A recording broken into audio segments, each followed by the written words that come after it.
चलिए इस तो बात करते हैं एक और नए क्वेश्चन के बारे में।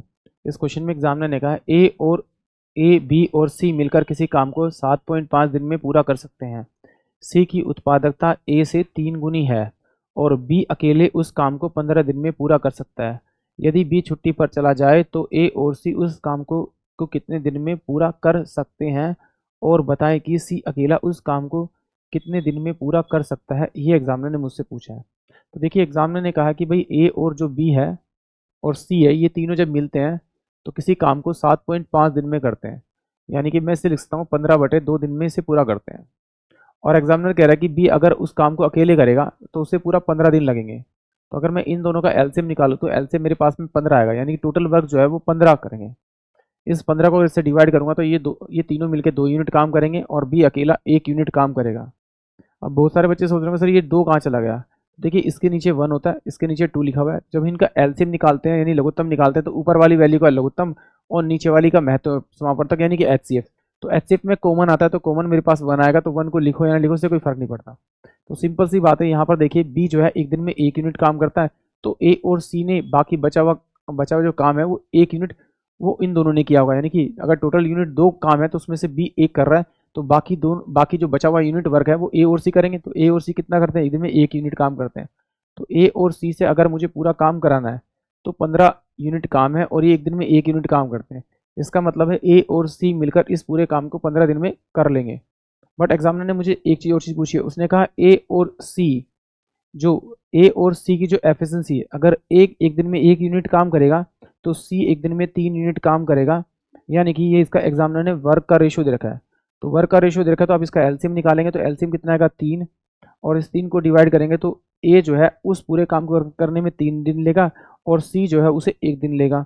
यानी कि ये मुझे दे रखा है एग्जामिनर ने, क्या आपका एग्जामिनर दे रखा है मुझे आपका ये टाइम का रेशो। अगर मैं इन दोनों को देखूँ, मतलब इस टोटल को अगर इनके वर्क रेशियो से डिवाइड करूँ, यानी कि 3 और 1 4, अगर मैं इसे 4 से डिवाइड करूँ, टोटल वर्क को अगर मैं 4 से डिवाइड करूँ तो एग्जामिनर कह रहा है कि वो जो डेज आने चाहिए टोटल 15 आने चाहिए, क्योंकि यहाँ ए और सी मिलकर दोनों 15 दिन में पूरा काम कर रहे हैं।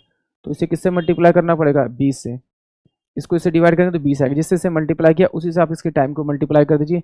यानी कि सी जो है उस पूरे कार्य को करने में, अकेला करने में कितना दिन लेगा, आपका 20 दिन लेगा।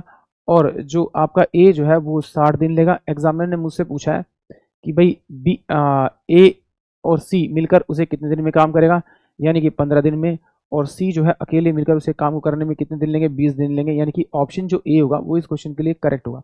एक बार फिर समझते हैं। एग्जामिनर ने मुझे इस क्वेश्चन में कहा था कि भाई ए बी सी तीनों मिलकर 15/2 दिन में काम को पूरा कर लेते हैं। अगर बी अकेला करे तो 15 दिन लेता है। तो तीनों का मैंने एलसीएम निकाला, इसका एलसीएम निकाला तो 15 आया। तो ए बी और सी तीनों मिलकर एक दिन में 2 यूनिट काम करते हैं, बट बी जो है एक दिन में 1 यूनिट काम करता है। तो अगर बी का यूनिट वर्क हटा दूं तो ए और सी का कितना आता है, 1 यूनिट वर्क आता है।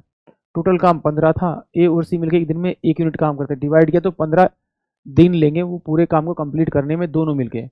फिर एग्जामिनर ने कहा था कि भाई सी अगर अकेला करे तो वो पूरे काम को कितने दिन में कर लेगा।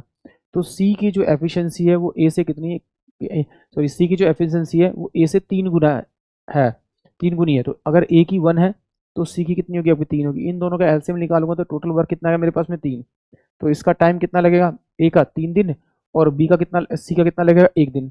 तो टोटल वर्क को जब मैं टोटल वर्क से डिवाइड करूंगा तो मेरे पास में टाइम आएगा कि ये दोनों मिलकर इसको पूरे कितने दिन में कंप्लीट करेंगे, दोनों मिलकर कितने दिन में कंप्लीट करेंगे।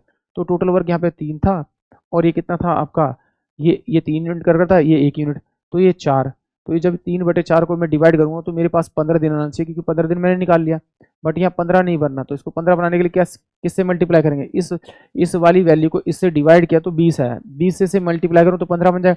जिससे से मल्टीप्लाई किया उसी से इसके टाइम को मल्टीप्लाई किया तो ए 20 दिन लेगा, और जो सॉरी सी जो है 20 दिन लेगा, ए जो है वो आपका 60 दिन लेगा। और एग्जामिनर ने मुझसे पूछा था कि ए और सी मिलकर उसे कितने दिन में करेगा और सी अकेला उसको कितने दिन में करेगा। तो ए और बी जो है वो 15 दिन लेंगे और सी अकेला उसको करने में 20 दिन का समय लेगा। यानी कि ऑप्शन जो ए होगा वो इस क्वेश्चन के लिए करेक्ट होगा। आई होप आप सभी को क्वेश्चन समझ में आया होगा।